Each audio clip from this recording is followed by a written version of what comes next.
Jésus, avec toi, nous ressusciterons.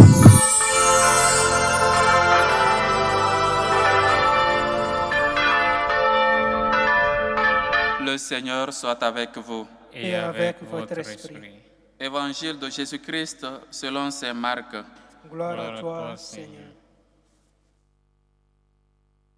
En ce temps-là, Jésus ressuscité se manifesta aux 11 apôtres et leur dit: Allez dans le monde entier, proclamez l'Évangile à toute la création. Celui qui croira et sera baptisé sera sauvé. Celui qui refusera de croire sera condamné. Voici les signes qui accompagneront ceux qui deviendront croyants. En mon nom, ils expulseront les démons, ils parleront en langue nouvelle, ils prendront les serpents dans leurs mains, et s'ils boivent un poison mortel, il ne leur fera pas de mal. Ils imposeront les mains aux malades, et les malades s'en trouveront bien. Le Seigneur Jésus, après leur avoir parlé, fut enlevé au ciel et s'assit à la droite de Dieu. Quant à eux, ils s'en allèrent proclamer partout l'Évangile. Le Seigneur travaillait avec eux et confirmait la parole par les signes qui l'accompagnaient.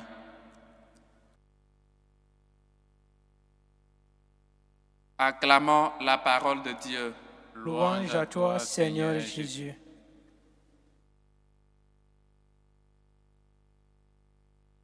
Chers frères et sœurs, chers amis, nous sommes encore dans ce temps de Pâques, ce beau temps de la résurrection de notre Seigneur Jésus-Christ.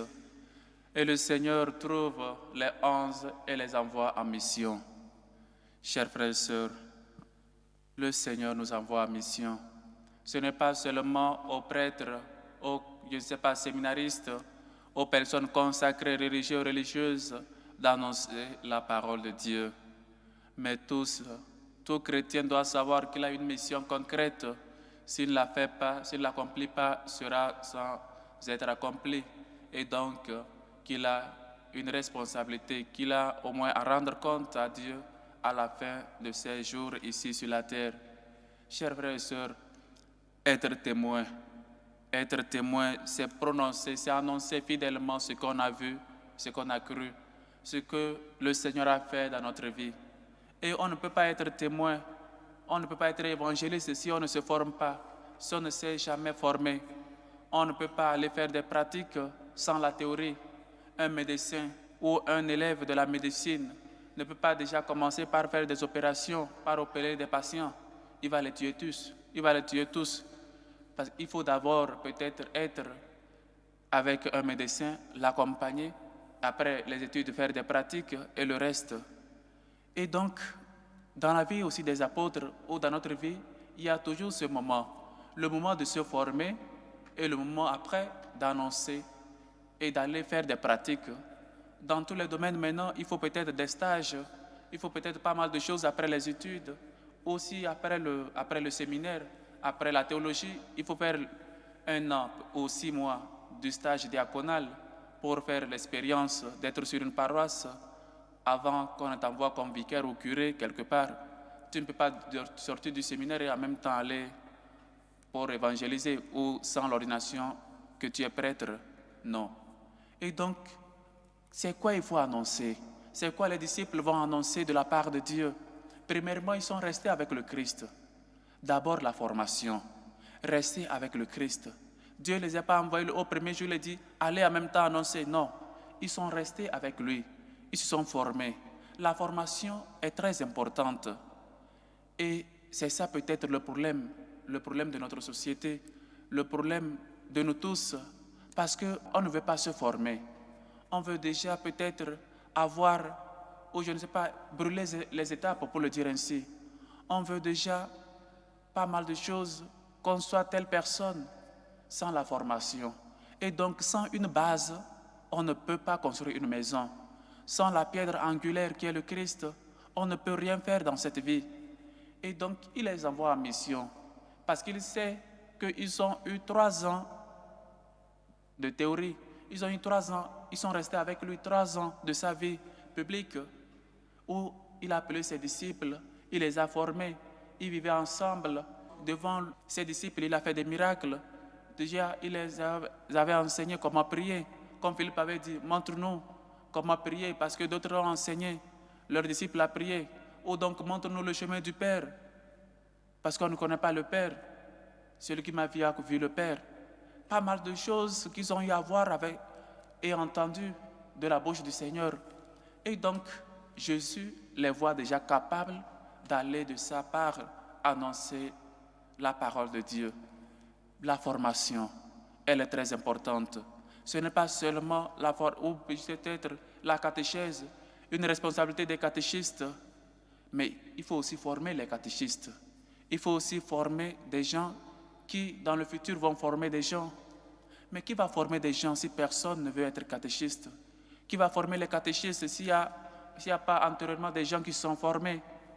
Il y a donc pas mal de choses. Ou qui va parler bien aux enfants si à la maison les parents n'arrivent pas à leur transmettre la foi? Soit les inscrire dans la catéchèse pour être formés. Chers frères et sœurs, pour dire que nous célébrons aussi aujourd'hui ces Marc qui a été témoin, qui est évangéliste aujourd'hui, qui nous a fait parvenir de la part du Seigneur le message fidèle et intact. Il a été d'abord l'apôtre de Saint Paul, et après de Saint Pierre, qu'il appelle mon fils bien-aimé, son fils dans la foi. Donc Pierre a dû transmettre le message à Marc qui nous a laissé son évangile. En quoi je vais en venir avec tout cela? Il faut savoir se former. Il faut savoir aller à la source. Il faut savoir que nous sommes appelés à être témoins, à annoncer les générations futures, où il y aura combien des gens, des personnes bien formées. Si actuellement on n'arrive pas à former les enfants, on n'arrive pas à former les catéchistes, on n'arrive pas à former les prêtres, on n'arrive pas à former pas mal de choses, qui va témoigner, qui va transmettre ce message si nous on ne le fait pas? On ne peut pas vivre sans se préoccuper du message de Dieu. On ne peut pas vivre sans peut-être risquer sa vie. Parce que, chers frères et sœurs, Dieu même nous a dit, qui veut protéger sa vie la perdra, mais qui perd sa vie à cause de moi la retrouvera, la gagnera. Gagner sa vie pour le Christ. Et lui-même nous a dit, qui mange ma chair et boit mon sang, je demeure en lui et lui en moi. Annoncer donc la parole de Dieu, chers frères et sœurs, c'est seulement être un vrai témoin. Je ne peux pas ne pas proclamer les merveilles que Dieu a fait dans ma vie. Mais si je peux proclamer peut-être les mauvaises choses que peut-être le voisin m'a fait, que peut-être mon compagnon au travail m'a fait, ça je peux annoncer à mes amis. Mais je ne peux pas annoncer le message de Dieu. Je ne peux pas annoncer que le dimanche ou annoncer à mes collègues de travail que je suis chrétien et donc je les invite. Je sais, moi, par mes actes et mes actions, leur montrer que je suis un vrai chrétien. Ça, non. Mais des commérages de ce que les autres m'ont fait de mal, ça, on est prêt à divulguer. Et on est prêt à écouter cela. Mais le message de Dieu, non, on ne veut pas l'écouter. Comme les gens là ont dit à Saint Paul, tu veux parler de Jésus-Christ, de ça on t'écoutera après. Le message de Dieu après, voilà. Chers frères et sœurs, il faut qu'on apprenne à être témoin. Il faut qu'on apprenne à aller de la part du Seigneur, à risquer sa vie pour le Christ, prendre au sérieux les choses de Dieu. On célèbre un évangéliste, on célèbre un témoin fidèle. Celui-là qui a vu et qui a cru. Celui-là qui a été témoin. Lui-même, il s'est dit, voilà une vérité. Et personne n'accepte de mourir pour un mensonge. Sinon, quand on va vouloir le tuer, il va dire non, c'était une blague. Mais non, les gens là sont fidèles, ont été fidèles jusqu'à leur mort. Les apôtres, fondements de l'Église. Il faut qu'on apprenne nous aussi à être des disciples. Il faut qu'on apprenne nous aussi à être des vrais témoins, à proclamer les merveilles que Dieu a fait dans notre vie. Confiance, lève-toi, il t'appelle. Nous tous, nous sommes appelés à une mission. Nous tous, nous sommes appelés à annoncer les merveilles de Dieu dans notre vie. Qui de nous peut dire que le Seigneur n'a rien fait dans sa vie? Qui de nous peut dire, même peut-être, je ne sais pas de la situation dans laquelle tu es actuellement, mais tu as été dans une situation meilleure plus que celle-là, ou actuellement tu es dans une situation meilleure plus que celle que tu as passée peut-être l'année passée. Et donc, c'est aussi une grâce, chers frères et sœurs. Et donc, il faut qu'on sache annoncer les merveilles de Dieu. Il faut qu'on sache écouter les messagers de Dieu. Il faut qu'on sache transmettre la foi à nos enfants, à vos enfants. Allez dans le monde entier, annoncer les merveilles du Seigneur, annoncer l'Évangile. Et comme le dit le psaume de ce jour, ton amour, Seigneur, sans fin, je le chante. Ton amour sans fin, je le chante. L'amour du Seigneur sans fin, je le chante. Ta fidélité, je l'annonce d'âge en âge. Je le dis, c'est un amour bâti pour toujours. Ta fidélité est plus stable que les cieux. Chers frères et sœurs, soyons reconnaissants. Soyons des gens qui témoignent de l'amour de Dieu dans leur vie. La miséricorde de Dieu. Annoncer au monde entier que le Seigneur fit pour nous des merveilles. Oui, chers frères et sœurs, il faut qu'on sache prendre le risque pour le Christ. Celui-là qui perd sa vie à cause de moi la gagnera. Celui qui me défend au milieu des hommes, je le défendrai devant mon Père qui est aux cieux. Il se fait avocat de ces gens-là qui se font ici, qui témoignent et qui annoncent sa parole. Vous vous imaginez, le Seigneur se déclare pour toi.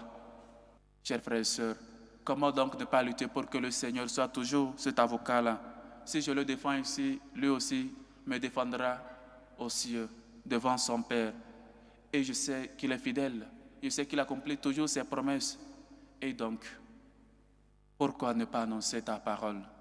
Le dit Saint Paul, malheur à moi si je n'annonce pas l'Évangile. Malheur à moi. Voyez jusqu'où Paul arrive dans ce désir d'annoncer la parole de Dieu. Lui-même, il dit, malheur à moi si je n'annonce pas l'Évangile. Ayons ce courage-là d'annoncer la parole de Dieu. Par les paroles, par nos actes, transmettons la foi. Transmettez la foi à vos enfants, à vos amis, à vos compagnons de route, à vos conjoints. Et on est même capable, malheureusement, de quitter l'Église catholique parce que notre conjoint nous a dit qu'il faut qu'on laisse l'Église. Oui, chers frères et sœurs, on peut quitter Dieu pour un homme. On peut quitter nos relations parce qu'un homme nous l'a demandé. C'est parce que le fondement, ce n'est pas bien bâti. C'est parce qu'on n'a pas encore connu le Christ. Quitter Dieu. Rien ne peut m'arracher de la main de mon Dieu. Entretenons notre relation avec le Christ parce que seul Dieu nous sauve. Combien de personnes ont laissé l'Église catholique parce que les autres les ont proposés, ou peut-être à cause de leur mariage avec d'autres personnes qui sont des autres églises. On a vraiment connu le Christ. Donc on veut être bien avec les hommes et être ennemi de Dieu. L'homme contemporain, chers frères et sœurs, si nous n'annonçons pas l'Évangile, ce n'est pas nos enfants, ce n'est pas vos enfants qui vont le faire. Si on ne risque pas pour Dieu, si on ne se dit pas comme Saint Paul, malheur à moi si je n'annonce pas l'Évangile, c'est qu'on n'a pas encore connu le Christ. Parce que être avec le Christ nous pousse à annoncer, nous pousse à aller vers les autres, bien se former et après être évangéliste. Que le Seigneur nous aide et que Saint Marc, l'évangéliste que nous célébrons aujourd'hui, intercède toujours pour nous et nous donne ce courage d'annoncer avec fidélité et courage le message reçu de Dieu, le message reçu des apôtres. Loué soit Jésus-Christ. À jamais.